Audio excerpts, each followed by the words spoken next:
अब हजरत यूसुफ अलैहिस्सलाम के सामने जब ये बात आई तो जेल के तमाम कैदियों से कहा कि देखो भाई अब मैं जा रहा हूँ। तो सारे कैदियों पर गिरिया तारी हो गया और सब रोने लगे, कहने लगे आप तो हमारे मसीहा हैं, आपने हमारा कितना काम किया और हम तो एक अच्छे खासे आलिम भी बन गए, आपकी हिकमत की बातों को हमने पल्ले बांध लिया, अपनी जिंदगी का जुज़्वे लायंफक बना लिया, आपकी वजह से हमको बहुत फायदा हुआ, अब आप हमको जेल से छोड़ करके जाएंगे।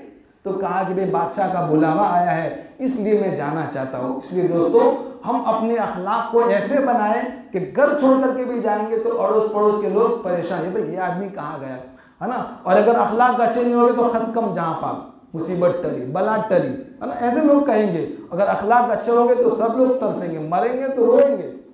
तो कहा कि हजरत यूसुफ अलैहिस्सलाम ने सबसे मुसाफा किया, सबसे मुआनका किया और सबको दिलासा दिया, सबकी दिलजोई करेंगे, तुम भी इंशाअल्लाह बारी बारी, बस मैं बादशाह बनने की तैयारी है, जैसे ही मैं बादशाह बन जाऊंगा तो तुमको सबको जेल से बाहर कर दूंगा।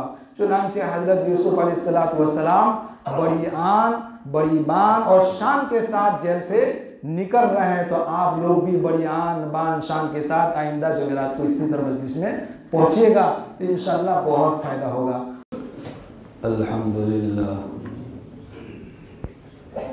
अल्हम्दुलिल्लाहि वस्सलातु अला नबी व अला आलिहि व सहबिहि अल-मुतअद्दिबीन बि आदाबि। अम्मा बाद अऊज़ु बिल्लाहि मिनश शैतानिर रजीम। बिस्मिल्लाहिर रहमानिर रहीम। वक़ालल मलिकु ऊतूनी बिही फलम्मा जाअहुर रसूलु क़ाल इरजिअ इला रब्बिका फ़स्अलहु मा बालुन निस्वतिल्लाती क़त्तअन अयदियहुन्ना इन्न रब्बी बिकैदिहिन्ना अलीम। शाह मिस्र का प्रधानमंत्री, क्या नाम था, रैयान इब्ने हुसैन, इसने बड़ा अजीब व गरीब सपना देखा था और इसके सपने की ताबीर, ख्वाब की ताबीर हज़रत यूसुफ अलैहिस्सलाम ने बड़े जचे तुले अल्फाज में सच सच ताबीर बतला दी। और जब बादशाह सलामत ने ख्वाब की ताबीर सुनी तो उसकी खुशी के ठिकाने न रहे और वो खुशी से झूमने लगा, फरहत व मसरत से गुनगुनाने लगा, हवा क्या ख्वाब की ताबीर है, बस यही मेरे ख्वाब की ताबीर हो सकती है। कौन है ऐसा आदमी जो हमारे कैद खाने में पड़ा हुआ है, इतना जी इस्तेदाद, इल्म रखने वाला, गोया ये तो अल्लाह का कोई पैगंबर और नबी मालूम होता है। कौन है ऐसा? और तुम लोगों ने इसकी तहकीक भी नहीं की कि हमारे कैद खाने के अंदर एक बड़ा भला आदमी जेल में पड़ा हुआ है, ऐसे इल्म वाला, उलूम व फ़नून का माहिर जो हमारे कैद खाने में सड़ रहा है। कितने साल हो गए उसके जेल में पड़े रहे।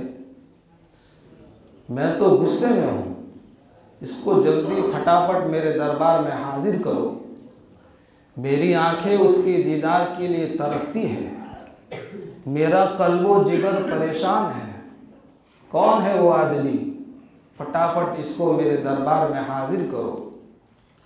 तो बादशाह सलामत ने उसका एक बड़ा कासिद था, उस कासिद को कहा कि जाओ भाई, जेल के अंदर यूसुफ नाम का जो आदमी है उसकी मुलाकात करो और इसको लेकर के मेरे दरबार में हाजिर करो।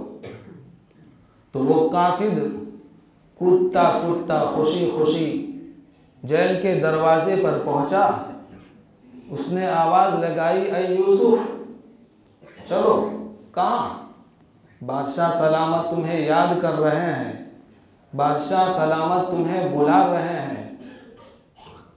यूसुफ अलैहिस्सलाम ने कहा कि देख भाई, मेरी एक शर्त रहेगी, अगर शर्त पूरी करते हो तो मैं जेल से बाहर निकल कर के आऊँगा, अगर तुमने मेरी शर्त पूरी नहीं की तो मैं जेल से निकलने वाला नहीं हूँ, जेल ही के अंदर रहूँगा। तो वो तो ताज्जुब करने लगा कि लोग तो जेल से निकलने के लिए एप्लीकेशन देते हैं, दरख्वास्त करते हैं, और ये तो मज़ीद जेल में रहने की बात कर रहे हैं। जैसे इब्ने तैमिया रहमतुल्लाह अलैह तलबा है, इस पर एक हिस्सा है। इब्ने तैमिया रहमतुल्लाह अलैह को हाकिम वक्त ने कैद कर दिया। भरे दरबार में एक तालिब इल्म आया, कहने लगा, और उसके चेहरे मुहरे से, उसकी सूरत और शक्ल से मालूम हो रहा था कि बड़े ख़ास केस के लिए आया होगा। हाकिम वक्त ने कहा, बताओ बेटा, क्या समस्या है तुम्हारी, क्या तकलीफ़ है तुम्हारी? कहा कि बादशाह सलामत, मैं जेल जाना चाहता हूँ। कहा जेल? लोग तो जेल से निकलने के लिए क्या क्या करते हैं और तू जेल जाना चाहता है? कहा कि आपने मेरे उस्ताद मोहतरम इब्ने तैमिया रहमतुल्लाह अलैह को जेल में डाला है, तो इसकी वजह से मेरे सबक का नागा होता है, सबक छूट जाता है, और एक दिन जब सबक छूट जाता है तो 40 दिन की बरकतें। आज हम लोग ज़रा से बहाने से अपने बच्चों को कहाँ कहाँ ले जाते हैं, सबक आज नहीं पढ़ेगा तो क्या होगा, बाद में पढ़ लेगा। याद रखो दोस्तों, एक दिन की गैर हाजिरी 40 दिन की बरकतों को ख़त्म कर देती है। तो कहा मैं जेल जाना चाहता हूँ। खैर, तो अजीज़ यूसुफ अलैहिस्सलाम ने कहा कि देख, मैं ऐसे नहीं आऊँगा, बल्कि जाकर के तहकीक करो और उस औरत के मुतालिक पूछो कि जिस औरत ने मुझ पर इल्ज़ाम लगाया था और मिस्र की औरतों ने अपनी उंगलियां काट डाली थी, इनका क्या हाल है, इनका क्या मामला है। मैं ऐसे वैसे जेल से बाहर नहीं निकलूँगा, पहले पूरी बात की तहकीक करो, जाकर के पूरी पूछपरछ करो कि भाई क्या मामला है, इन औरतों ने मुझ पर कितने घिनौने इल्ज़ाम लगाए थे और मेरे साथ गलत काम करने के लिए क्या पापड़ बेले थे और किस किस्म की हरकतें की थी। चुनांचे इनके पास जाकर के सारी तहकीक करो, पूछपरछ करो कि आखिर क्या मामला है, क्या वजह थी कि इन लोगों ने मेरे साथ ये मामला किया। इसके बगैर मैं जेल से बाहर निकलने वाला नहीं हूँ, मैं तो जेल के अंदर ही रहूँगा। चुनांचे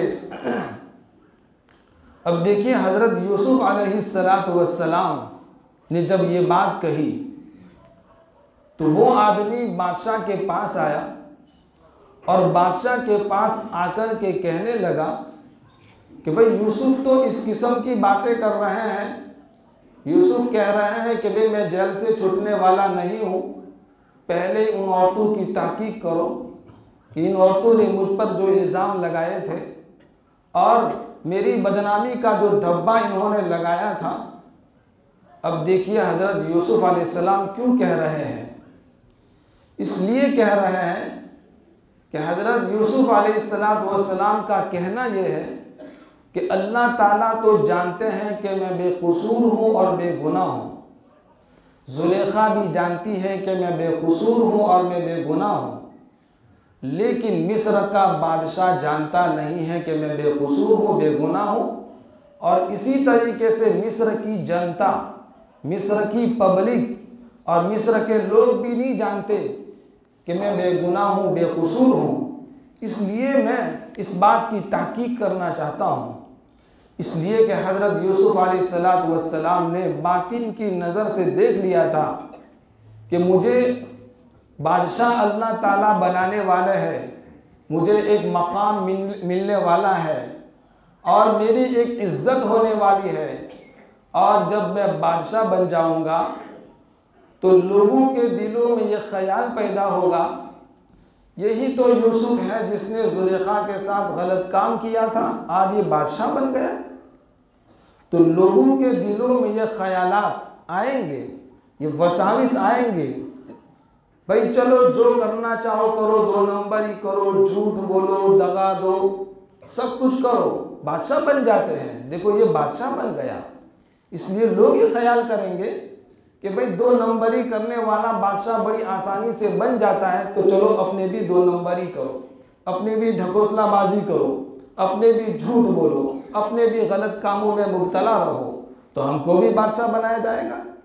इसलिए हजरत यूसुफ अलैहिस्सलाम ने कहा कि भाई इस मामले की पूरी तहकीक होनी चाहिए, मुझे एक मर्तबा मिलने वाला है, ताकि मेरे मर्तबे पर कोई धब्बा ना आवे, आगे मुझे दीन का काम भी करना है, दीन के तमाम शोबे संभालने हैं, तो कोई मेरे बारे में ये बातें न करे, इसलिए मैं इस किस्म की बातें कर रहा हूँ। और मेरा कहना ये है कि भाई इस मामले की पूरी वजाहत होनी चाहिए, इस मामले की पूरी तहकीक होनी चाहिए।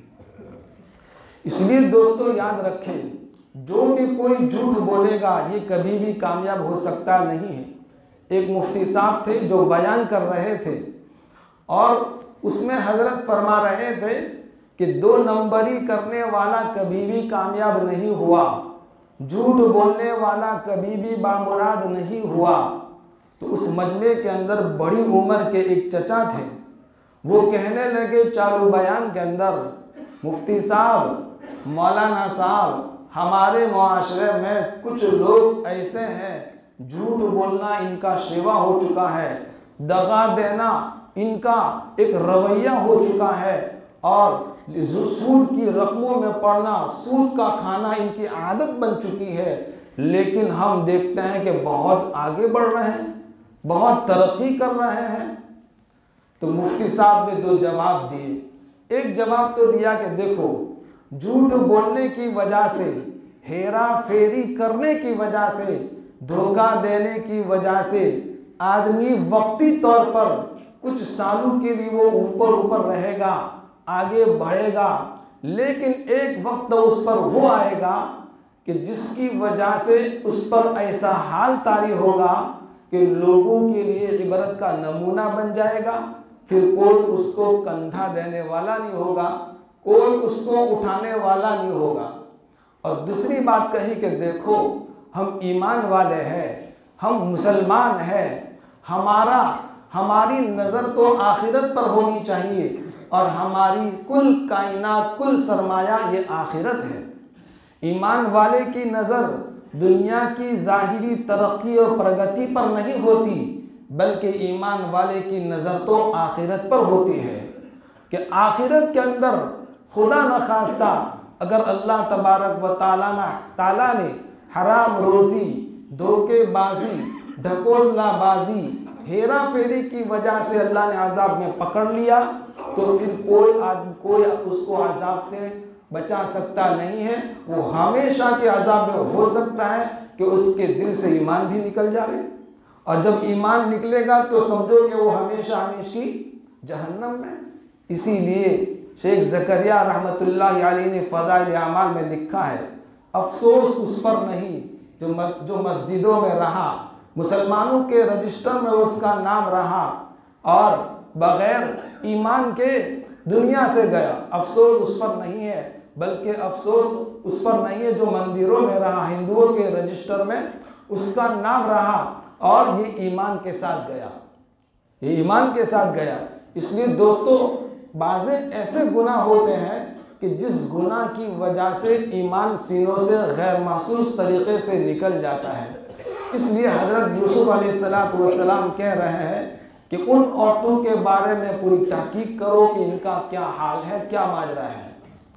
अब इस मौके पर एक हदीस शरीफ है, उसमें रहमते दो आलम सल्लल्लाहु अलैहि वसल्लम इरशाद फरमाते हैं कि अगर यूसुफ की जगह मैं जेल के अंदर होता, कैद खाने के अंदर होता, और बादशाह का कासिद मुझे बुलाने के लिए आता, तो मैं फौरन सरपट दौड़ता हुआ बादशाह के दरबार में हाजिर हो जाता और बादशाह के ख्वाब की ताबीर का जो मसला था, जो बात थी, मैं जेल में न बतलाता, बल्कि मैं तो बोलो दरबार में जाकर के कहता, पहले मुझे जेल से छोड़ो, बादशाह के पास भेजो, उसके बाद मैं बादशाह को अपनी फेस टू फेस, अपनी ज़बानी मैं उसके ख्वाब की ताबीर बतलाऊंगा।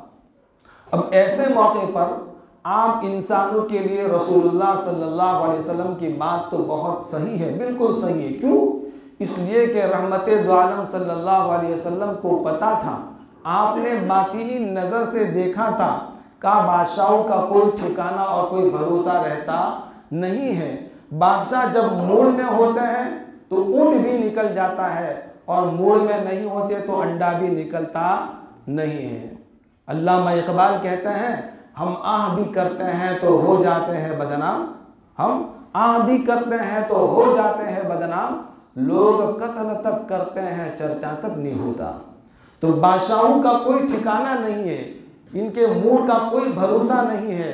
इसलिए आम इंसानों को देखते हुए रहमते दो आलम सल्लल्लाहु अलैहि वसल्लम ने कितनी प्यारी बात बतलाई, अगर मैं होता इनकी जगह तो मैं फौरन जेल से निकल जाता।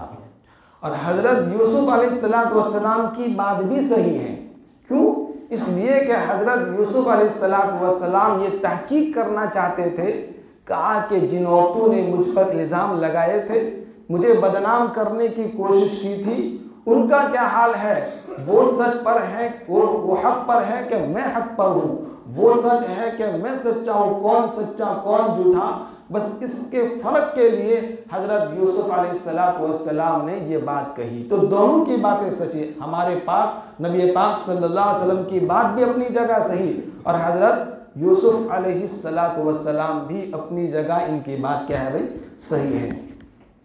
चुनांचे फिर उसके बाद आगे फरमाते हैं, इन्ना रब्बी बिकैदिहिन्ना अलीम, कि मेरा परवरदिगार तो ऐसा है कि उन औरतों के दाव फरेब को अच्छी तरह जानता है कि जुलेखा ने हजरत यूसुफ अलैहिस्सलाम के खिलाफ कितना ज़बरदस्त गलत प्रोपेगेंडा किया था, अल्लाह तबारक व ताला इसको तो अच्छी तरह जानते हैं। तो अल्लाह के हजरत यूसुफ अलैहिस्सलाम ये कहना चाहते हैं कि इन सब को अल्लाह को भी मालूम है, जुलेखा को भी मालूम है, लेकिन मिस्र की प्रजा को, मिस्र की राया को, मिस्र की पब्लिक को ये बात मालूम नहीं है।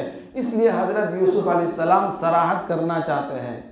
फिर उसके बाद बादशाह ने तमाम औरतों को बुलाया, मिस्र की वो तमाम औरतें जिन औरतों ने इल्ज़ाम लगाया था, और उस जुलेखा को भी बुलाया जिसने जिना की तहमत लगाई थी, सबको बुलाया और सबको एक हॉल में बुला करके बादशाह ने खुद कहा, क़ाल मा ख़त्बुकुन्ना इज़ रावत्तुन्ना यूसुफ अन नफ्सी, बताओ तुम्हारा क्या हाल है, तुम लोगों ने हजरत यूसुफ अलैहिस्सलाम पर जो इल्ज़ाम लगाया था, इल्ज़ाम तराशी की थी, तुम्हारा क्या कहना है? तो वो कहने लगी, इधरा तुमने हजरत यूसुफ अलैहिस्सलाम के नफ्स से खिलवाड़ किया था, तुमने हजरत यूसुफ अलैहिस्सलाम को बदनाम करने की कोशिश की थी, तुम्हारा क्या हाल है? चुनांचे इस मौके पर आप ये देखिए कि हजरत यूसुफ अलैहिस्सलाम के अखलाक को बयान किया जा रहा है कि हजरत यूसुफ अलैहिस्सलाम के अखलाक कितने नुमाया थे और कितने बुलंद व बाला अखलाक के मालिक थे। हजरत यूसुफ अलैहिस्सलाम ने इस आयत मुबारका के अंदर, इस मजमून के अंदर कहीं भी जुलेखा का नाम लिया, बल्कि क्या कहा, तमाम वो औरतें जिन औरतों ने मुझ पर इल्ज़ाम लगाया था, इनका क्या हाल है? हजरत यूसुफ अलैहिस्सलाम पैगंबर थे, हजरत यूसुफ अलैहिस्सलाम अल्लाह के नबी थे। ये नहीं चाहते कि भाई मेरी वजह से किसी का नाम लूं जिसकी वजह से उसको तकलीफ पहुंचे। क्यों? इसलिए कि जवानी की दहलीज पर मैंने जो कदम रखा है वो जुलेखा के घर के अंदर ही रखा है, और जुलेखा के हाथ की बनी हुई मैंने रोटियां खाई है, उसका मैंने खाना खाया है, मेरे कपड़े लत्ते का पूरा इंतजाम किया है, रहने सहने के लिए हर एतबार से मुझे सहूलत दी है। अगर मैं इसका नाम लूंगा तो उसके दिल को ठेस पहुंचेगी, उसके दिल को तकलीफ पहुंचेगी, और मैं तकलीफ देना चाहता नहीं हो। शेख सादी रहमतुल्लाह अलैह फरमाते हैं, शनि दम के मर्दा ने राह खुदा, दिले दुश्मना हम न कर दंग दतंग, तुरा के मयसर शबद ई मकाम के बादोस्ता पे करे जंग। इस शेर के अंदर शेख सादी रहमतुल्लाह अलैह ये कहते हैं कि मैंने अपने कानों से अल्लाह वालों का हाल सुना है कि अल्लाह वाले जो होते हैं, नेक लोग जो होते हैं, वो अपने किसी दुश्मन को भी तकलीफ देना चाहते नहीं है। ऐ ईमान वालों, ऐ मुसलमानों, तुम्हें क्या हो गया कि तुम अपनों से बरसरे बहकाओ हो? तुम अपनों को तकलीफ देने की कोशिश कर रहे हो, तुम अपनों ही को नुकसान पहुंचाने का सारी तगोदो कर रहे हो। पड़ोसी से नाला है। ये ईमानी मुआशरा है दोस्तों, ये इस्लामी मुआशरा है। दिन के कितने काम हो रहे हैं, दावत और तबलीग का भी काम है, मदारिस का भी निज़ाम है, खानकाहों का भी निज़ाम है, पढ़ने पढ़ाने का भी मशगला है, लेकिन हमारे मुआशरे में हर पड़ोसी दूसरे पड़ोसी से नाला है, परेशान है। अल्लाह वाले जो होते हैं दोस्तों, वो जानवर तो क्या, हशरातुल अर्ज़, जमीन के कीड़े मकोड़ों को भी तकलीफ नहीं देते और तकलीफ पहुंचाने से गुरेज करते हैं कि हमारी वजह से इनको कोई तकलीफ न पहुंचे। और हमारे यहाँ कैसा है कि कुत्ता सोया होगा तो लात मार के चलेंगे, हमारे बच्चे भी लात मार के और बड़े भी लात मार के चलेंगे। अरे भाई, उसको रात को ड्यूटी करनी है, सोने तो दिन में सोया है। तो जानवर भी हमारी वजह से परेशान है, तो फिर इंसानों का क्या कहना। एक मर्तबा इमाम अहमद बिन हंबल रहमतुल्लाह अलैह वुजू कर रहे थे। जब वुजू की जगह पर आए तो देखा कि चूंटियों का बहुत बड़ा जमघटा था, बहुत सारी चूंटियां थी। तो उठ खड़े हुए और दूसरी जगह जाकर के वुजू करने लगे। किसी आदमी ने देखा कि वहां चूंटियां थी, उसको ताज्जुब हुआ कि ये अल्लाह वाले कैसे हैं कि चूंटियों का भी ये ख्याल करते हैं।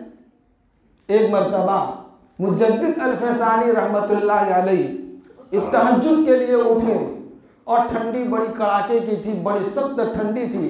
बहुत जल्दी तहज्जुद में उठ गए और तहज्जुद पढ़ी और तहज्जुद पढ़ने के बाद दोबारा अपनी बिस्तर पर आए।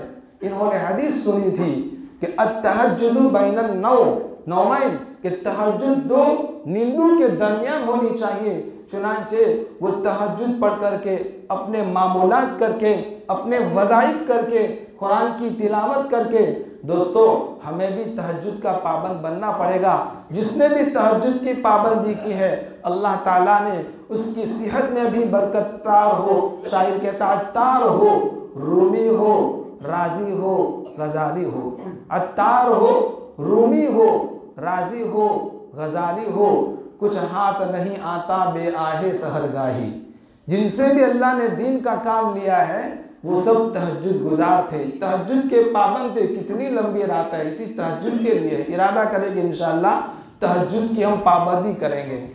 हजरत पीर जुल्फ़िकार नक्शबंदी दामत बरकातुहुल आलिया अपने पीरो मुर्शिद गुलाम हबीब के बारे में लिखते हैं कि हमारे जो पीरो मुर्शिद थे उनकी सेहत 90 साल की उम्र थी, कभी चश्मा नहीं था, कमर में कोई दर्द नहीं था, दवाखाने का मुंह तक नहीं देखा था। तो हजरत कहते हैं कि हम इनके सामने चूजे की तरह मालूम होते थे, बिल्कुल लगीम शहीम। तो हजरत ने पूछा, कहा कि हजरत आपकी सेहत का राज क्या है, इतनी तंदुरुस्ती आपको कैसे मिली है, आखिर कौन सा माजून खाते हैं, कौन सी दवाएं खाते हैं, क्या कसरत जिम वगैरह करते हैं। कहा कि नहीं, 2 चीज़ों की मैंने पाबंदी की है, बिल्कुल इसी पाबंदी की वजह से मेरी सेहत में अल्लाह ने बरकत दी है। एक तो कभी मेरी तहज्जुद की नमाज कज़ा नहीं हुई, और दूसरा कि मैंने लोहे का लंगोट बांधा है। 18 साल से लेकर के 25 साल तक मुझसे कोई जिनसी गुनाह नहीं हुआ। समझ गए, 18 साल से 25 साल तक मुझसे कोई जिनसी गुनाह नहीं हुआ कि जिसकी वजह से अल्लाह ताला ने मुझे ये सेहत दी है। शेख जुल्फ़िकार नक्शबंदी दामत बरकातुहुल आलिया कहते हैं कि भाई मैंने जब से ये सुना है तब से अल्हम्दुलिल्लाह हर एतबार से मैं पाबंद हूँ। तभी तो अल्लाह ताला ने पूरी दुनिया का इनको शेख बनाया, पूरे आलम का शेख बनाया। दारुल उलूम देवबंद के असातिज़ा कहने लगे कि वाक़ियतन ये बिल्कुल एक ज़बरदस्त शख्सियत है कि इनका चेहरा देख करके लोगों को हिदायत मिलती है। बस चेहरे का ये आलम है, और उनकी सोहबत में जो कोई बैठ जाता है तो क्या पूछना। इसलिए दोस्तों जितना हम अपने आप को पाबंद कर लेंगे, हमारी सोहबत में बैठने वाले भी खुद ब खुद पाबंद होते चले जाएंगे। तो मुजद्दिद अल-फ़िसानी रहमतुल्लाह अलैह बिस्तर पर सोने के लिए आए तो देखा कि एक बिल्ली ठठर रही है ठंडी की वजह से, और फिर हजरत ने क्या किया, कहा कि उस पर जो कंबल था अपना वो कंबल डाल दिया और अपने जैसे हुए तो डंडा ढूंढेंगे, डंडोला मार मार के उसका कचूबर निकाल देंगे। हमारा यह हाल है दोस्तों। नहीं, हम तो जानवर से भी मोहब्बत करेंगे, इंसानों से भी मोहब्बत करेंगे, अड़ोस पड़ोस से भी हम मोहब्बत करेंगे। इंशाअल्लाह हमारी वजह से किसी को तकलीफ नहीं पहुंचेगी। रहमते दो आलम सल्लल्लाहु अलैहि वसल्लम ने एक मर्तबा सहाबाए किराम बैठे हुए थे तो पड़ोसियों के हुकूक बयान किए, और इतने बयान किए कि सहाबाए किराम आपस में चेमगोइयां करने लगे, काना फुंसी करने लगे कि या रसूलुल्लाह सल्लल्लाहु अलैहि वसल्लम कितने हुकूक बयान कर रहे हैं, कहीं विरासत के अंदर इन्हें शरीक न ठहरा दे, विरासत का इनको हकदार न बना दे। इतने सारे पड़ोसी के हुकूक इंशाअल्लाह इरादा करेंगे। हमारा पड़ोसी हमारी वजह से इंशाअल्लाह अब्दुल्ला इब्ने मुबारक रहमतुल्लाह अलैह बहुत बड़े बुजुर्ग गुजरे हैं। कहा कि उनके ज़माने में और उनके इलाके में, उनकी बस्ती में उनका ज़ाती मकान था और दूसरा एक किसी और का मकान था, और उस मकान का जो किराया था, जैसे कि मिसली कीमत जो होती है, मिसली किराया, और जो आम मतन गांव में जो किराया चलता है उससे कहीं ज़्यादा इस घर की कीमत थी किराए की। तो सब लोग ताज्जुब कर रहे हैं, और उस आदमी ने जिसको घर लेना था उसने भी कहा कि भाई इतनी सारी कीमत क्यों है, इसी गांव के अंदर तो और भी घर है उसकी इतनी कीमत नहीं है। तो उसने कहा कि भाई मकान की कीमत नहीं है बल्कि पड़ोसी की कीमत है, कि उसके पड़ोस में अब्दुल्ला इब्ने मुबारक है, अब्दुल्ला इब्ने मुबारक है। इसीलिए कहा जाता है कि पड़ोसी अगर अच्छा हो तो जवान बेटी से आदमी खौफ खाता नहीं है, जवान बेटी से आदमी डरता, पड़ोसी अगर अच्छा हो तो कहा कि जवान बेटी से आदमी डरता नहीं है। इसलिए दोस्तों हम अपनी निगाहों को भी झुकाएंगे, अपने आप को गुनाहों से बचाने की कोशिश करेंगे। ये हमारा मुआशरा है, ये हमारी बेटियां हैं, हम ही दोस्तों बुरी नजरों से देखेंगे तो फिर गैर का क्या पूछना और लोगों का क्या कहना। हम तो इस किस्म की बातें सुनते हैं, उसके बावजूद भी नफ्स और शैतान हमको अमल करने की तरफ माइल करता नहीं। इसलिए इरादा करें कि इंशाअल्लाह हमारी वजह से किसी पड़ोसी को तकलीफ नहीं पहुंचेगी। चुनांचे आगे उन औरतों ने क्या कहा, कुल हाशा लिल्लाहि मा अलिमना अलैहि मिन सू। वो औरतें कि हाशा लिल्लाह ये कसम के करीब का कलिमा है, कसम के करीब का ये जुमला है। तो वो कहने लगी खुदाए पाक की कसम, खुदाए पाक की कसम, हमने यूसुफ में कोई बुराई नहीं देखी, उसमें हमने कोई गुनाह नहीं जाना। यूसुफ तो बिल्कुल पाक दामन थे, यूसुफ बिल्कुल गुनाहों से दूर थे। आगे फिर क़ालत इम्राअतुल अज़ीज़ी अल्आन हसहसल हक़। तो अजीज़ मिस्र की बीवी ज़ुलेखा भी बोल पड़ी कि हाँ अल्आन हसहसल हक़, अब तो हक वाज़े हो गया, अब तो हक खुल करके सामने आ गया। अना रावतुहु अन नफ्सिही व इन्नहु लमिन अस्सादिक़ीन, मैंने ही उसको उसके नफ्स से बहकाया था, वर्गलाया था, और इस किस्म का काम करने की मैंने कोशिश की थी। बाकी यूसुफ तो बिल्कुल पाक दामन था, यूसुफ इससे बहुत दूर था, यूसुफ सच्चा है और मैं झूठी हूँ। चुनांचे बरसरे पैकार उस जुलेखा ने अपने गुनाह का क्या कर लिया भाई, इकरार कर लिया। यहाँ रुक करके बात समझते चले दोस्तों, इस आयत से और इस दर्स से हमको ये सबक जानने को मिलता है, समझने को मिलता है। कहा कि हम अपनी जगह पाबंद रहेंगे, हम अपने आप को गुनाहों से बचा करके रहेंगे, हम अपने आप को साफ रखेंगे।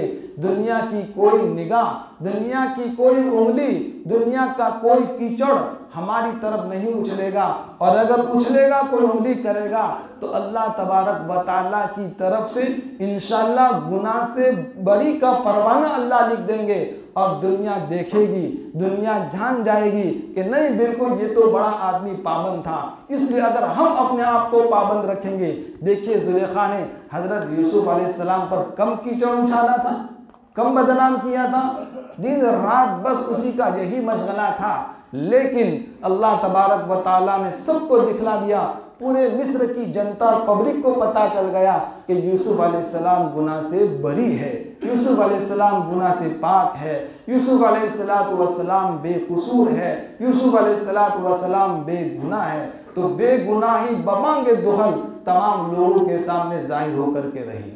चुनांचे हजरत यूसुफ अलैहिस्सलाम की सोहबत की बरकत से कहते हैं कि जो रैयान इब्ने उसैद था उसको भी ईमान की तौफीक मिली, ईमान नसीब हुआ। इसीलिए कहा जाता है निगाहे वली में वो तासीर देखी, बदलती हजारों की तकदीर देखी। नंदासन के अंदर एक मकबूल भाई तोरो मियाँ करके हैं, उन्होंने अपनी कारगुजारी सुनाई। कहा कि मौलाना मैं एक ड्राइवर हूँ, ड्राइवर था पहले, और मेरी ज़िंदगी ईमानी नहीं थी, मेरी ज़िंदगी इस्लाम वाली नहीं थी, गुनाहों में हर वक्त मुब्तला रहता। अल्लाह ने कुछ पैसा भी दिया था। तो नंदासन के सारे उलमाए किराम इनके पास आए, कहा हमको पट्टन जाना है, हज़रत मौलाना इस्माइल साहब गोधरा दामद बरकातुल आलिया तशरीफ लाए, उनके बयान में पहुंचना है। तो कहा कि कोई बात नहीं है, चलो। तो उनकी गाड़ी लेकर के गए, मरकज़ के अंदर बैठे और इनको बिल्कुल सामने बिठाया। हजरत मौलाना इस्माइल साहब दामद बरकातुल आलिया ने कहा तुम ड्राइवर हो, इतना कहा, बस तुम दावत नहीं दी, तुम ड्राइवर हो। कहा कि हाँ मैं ड्राइवर उलमाए किराम को लेकर के आया, बस। इसके बाद जब अपने मकाम में पहुंचे तो उनके दिल में गुदगुदी सी मालूम हुई।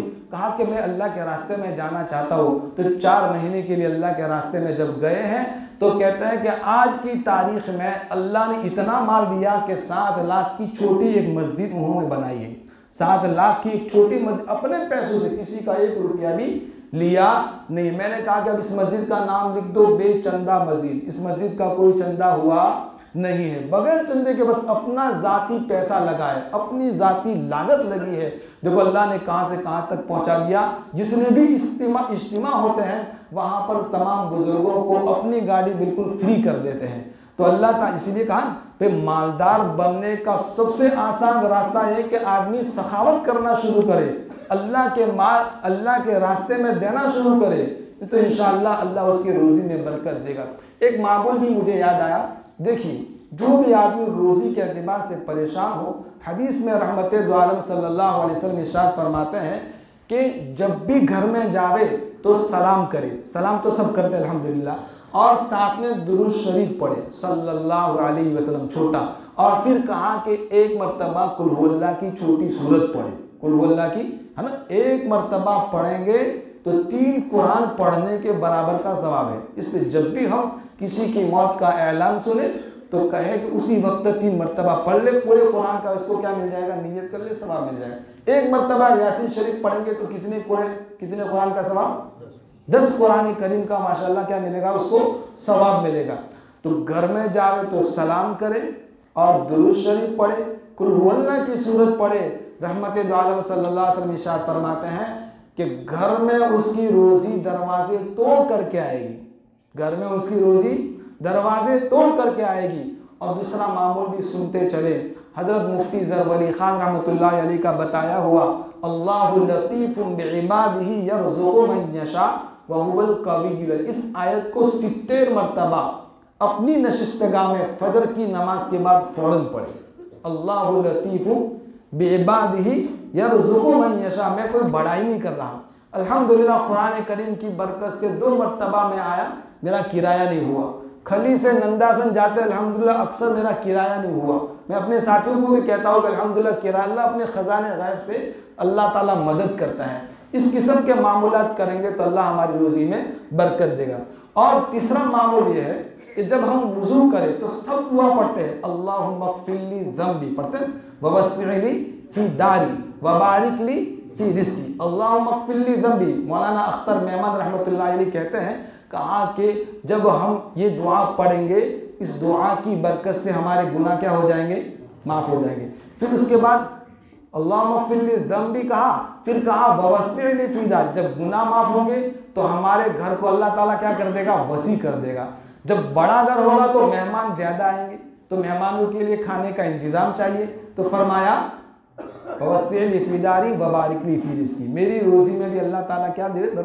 और भी मामूलात है, 3 मामूलात याद रखो। एक मामूल क्या, जब भी घर जावे तो सलाम करे, दुरूद शरीफ पढ़े, कुल हुवल्लाह की एक सूरत पढ़ ले। दूसरा मामूल अल्लाहु लतीफुन बिइबादिही यरज़ुक़ु मन यशा व हुवल क़विय्यु, जो तलबा है इनसे आप पूछ लेना, सूरह शूरा की ये आयत 25वें पारे के अंदर। और तीसरा मामूल क्या है, जब भी वुजू करे तो वुजू करते करते अल्लाहुम्मा ग़फ़िर ली ज़ंबी व वस्सिअ ली फ़ी दारी व बारिक ली फ़ी रिज़्क़ी। एक मामूल और है, सात मामूल है कुल, इंशाअल्लाह आइंदा की मजलिस में उसको मैं बतलाऊंगा। तो ज़ुलेखा कहने लगी क्या आज तो हक वाज़ेह हो गया, आज तो हक सामने आ गया, मैं ही कसूरवार हूँ और अज़ीज़ यूसुफ अलैहिस्सलाम गुनाहों से पाक है। आगे फरमाते हैं ज़ालिका लियअलम अन्नी लम अख़ुरहु बिल-ग़ैबि व अन्नल्लाह ला यहदी कैदल ख़ाइनीन। हज़रत यूसुफ अलैहिस्सलाम कहते हैं अरे भाई मैंने ये सब क्यों किया, मेरा इरादा क्या था। कहा कि भाई मेरा इरादा ये था, कहा कि अजीज़ मिस्र है ना, उसके दिल में कभी ये ख्याल ना आवे कि यूसुफ ने उसकी बीवी से खयानत की है, यूसुफ ने उसकी बीवी से खयानत की है, तो उसके दिल में यकीन के साथ ये बात बैठ जाए ना। यकीन बहुत बड़ी नेमत है, जो यकीन की राह पर चल पड़े इन्हें मंजिलों ने पनाह दी, जो यकीन की राह पर चल पड़े इन्हें मंजिलों ने पनाह दी, जिन्हें वसवसों ने डरा दिया वो कदम कदम पर बहक गए। हम यकीन के साथ हर अमल करने की कोशिश करें तो इंशाअल्लाह हमारे सारे काम क्या हो जाएंगे, आसान हो जाएंगे। तो हज़रत यूसुफ अलैहिस्सलाम कहते हैं कि मैंने उसकी गैर हाजिरी में कोई खयानत वगैरह की नहीं है। हाँ, अल्लाह ताला ऐसे खाइनीन को, जो खयानत करने वाले लोग होते हैं, इनको कभी भी सीधी राह बतलाता, वो भटकते रहते हैं। इसलिए दोस्तों हम किसी भी मामले में खयानत का मामला न करें बल्कि इंसाफ का मामला करें। कोई हम पर भरोसा करता है तो उसके भरोसे को बाकी रखे। मिसाल के तौर पर किसी फैक्ट्री का हमको मैनेजर बना दिया, किसी दुकान का हमको जिम्मेदार बना दिया, तो कहा कि अब हमारा फरीजा बनता है कि 1 रुपया भी हम इधर से उधर करेंगे नहीं। उसने हम पर एतमाद किया है, भरोसा किया है। अगर हमने कहा कि भाई सेठ साहब देखते नहीं, दुकान का मालिक देखता नहीं है, उसको पता नहीं है, लाओ भाई इधर से उधर पैसे कर दो, वो क्या जाने। लेकिन दोस्तों अल्लाह की नज़र इन्नल्लाह यअलमु खाइनतल अ'युन वमा तुख्फी सुदूर, हमारी आंखें जो खयानत करती है, दिल के उठते बुखारात जो होते हैं, इसको भी अल्लाह ताला अच्छी तरह जानते हैं। इसलिए कभी भी इस किस्म का हम कोई काम न करें। और ये हर जगह आती है, चाहे हमको किसी मस्जिद का जिम्मेदार बना दिया, किसी मदरसे का जिम्मेदार बना दिया, किसी संस्था का हमें जिम्मेदार बना दिया, किसी इदारे का हमें जिम्मेदार बना दिया, तो हमारी जो जिम्मेदारी, उस जिम्मेदारी को बहुस्न खूबी यानी बिल्कुल ईमानदारी के साथ पूरा करेंगे तो इंशाअल्लाह अल्लाह ताला हर एतबार से हमको बरकत अता फरमाएंगे। एक मुफ्ती साहब कहते हैं कि इनके एक दोस्त थे, इनके दोस्त का एक और दोस्त था, तो उसने अपने वालिद साहब की एक बात बतलाई। हजरत लिखते हैं, कहा कि उसने कहा कि हजरत मेरे अब्बा का जब इंतकाल हुआ तो इंतकाल के बाद फौरन इनका चेहरा काला पड़ना शुरू हुआ और काले काले पूरे बदन पर दाग पड़ गए। बड़ी मुश्किल से हमने इनको गुस्ल वगैरह दिया। और फिर हजरत वो कहता है कि भाई किसी ने पूछा कि तेरे अब्बा का ये हाल क्यों हुआ, तेरे अब्बा ने क्या गलती की थी, तो वो बेटा कहता है कि मेरे अब्बा की एक गलती मुझे मालूम है। कहा क्या? कि हमारी मस्जिद के मुतवल्ली थे, हमारी मस्जिद के जिम्मेदार थे, और सारे डोनेशन के जो पैसे आते थे, बच्चों की फीस के जो पैसे आते थे, लोग जो झोलियों में पैसे डालते थे, जैसे जुम्मा की झोली फिरती है, तो वो सारे पैसे वो रखते थे, लेकिन कभी अपने जाती पैसे जेब में नहीं होते थे, तो यही पैसे इस्तेमाल कर लेते थे और यही पैसे की वजह से सारी घर की चीजें भी लाते थे। तो कहते हैं कि बस इसी गुनाह की वजह से मेरे अब्बा का यह हाल हुआ है। अल्लाह ताला हम सबको इस किस्म की बुरी मौत से हिफाजत फरमाए। अल्लाह ताला हम सब का हुस्न खात्मा बिल खैर फरमावे। अल्लाह ताला हर एतबार से हमें नवाजे। अब हजरत यूसुफ अलैहिस्सलाम के सामने जब ये बात आई तो हजरत यूसुफ अलैहिस्सलाम ने कहा कि चलो बात की वजाहत हो गई है और सारी औरतों ने इकरार भी किया है। तो जेल के तमाम कैदियों से कहा कि देखो भाई अब मैं जा रहा हूँ। तो सारे कैदियों पर गिरिया तारी हो गया और सब रोने लगे, कहने लगे आप तो हमारे मसीहा हैं, आपने हमारा कितना काम किया और हम तो एक अच्छे खासे आलिम भी बन गए। आपकी हिकमत की बातों को हमने पल्ले बांध लिया, अपनी जिंदगी का जुज़्वे लायंफक बना लिया। आपकी वजह से हमको बहुत फायदा हुआ। अब आप हमको जेल से छोड़ करके जाएंगे? तो कहा कि भाई बादशाह का बुलावा आया है, इसलिए मैं जाना चाहता हूँ। इसलिए दोस्तों, हम अपने अखलाक को ऐसे बनाएं कि घर छोड़ करके भी जाएंगे तो अड़ोस पड़ोस के लोग परेशान है, भाई ये आदमी कहाँ गया, है ना। और अगर अखलाक अच्छे नहीं होंगे तो खसकम जहाँ पाक, मुसीबत टली, बला टली, है ना, ऐसे लोग कहेंगे। अगर अखलाक अच्छे होंगे तो सब लोग तरसेंगे, मरेंगे तो रोएंगे। तो कहा कि हजरत यूसुफ अलैहिस्सलाम ने सबसे मुसाफा किया, सबसे मुआनका किया और सबको दिलासा दिया, सबकी दिलजोई करेंगे। तुम भी इंशाअल्लाह बारी बारी, बस मैं बादशाह बनने की तैयारी है। जैसे ही मैं बादशाह बन जाऊंगा तो तुमको सबको जेल से बाहर कर दूंगा। चुनांचे हजरत यूसुफ अलैहिस्सलाम बड़ी आन, बड़ी बान और शान के साथ जेल से निकल रहे हैं। तो आप लोग भी बड़ी आन बान शान के साथ आइंदा जुमेरात को इसी तरह मजलिस में पहुंचिएगा तो इंशाअल्लाह बहुत फ़ायदा होगा। अल्लाह ताला हमारी दुनिया भी बेहतर बनावे, आखिरत भी बेहतर बनावे। आगे हज़रत यूसुफ अलैहिस्सलाम सारी बातें कर रहे हैं और फिर हज़रत यूसुफ अलैहिस्सलाम को सारे इख्तियारात जो अजीज़ मिस्र कितफीर के थे वो सारे हज़रत यूसुफ अलैहिस्सलाम को सौंप रहे हैं। और फिर उसका इंतकाल, बादशाह का इंतकाल हो जाता है और फिर हज़रत यूसुफ अलैहिस्सलाम बादशाह भी बन जाते हैं। अल्लाह ताला हम सब को इन कई बातों पर अमल करने की तौफीक अता फरमाए। व आखिर दावाना अनिल हम्दुलिल्लाहि रब्बिल आलमीन।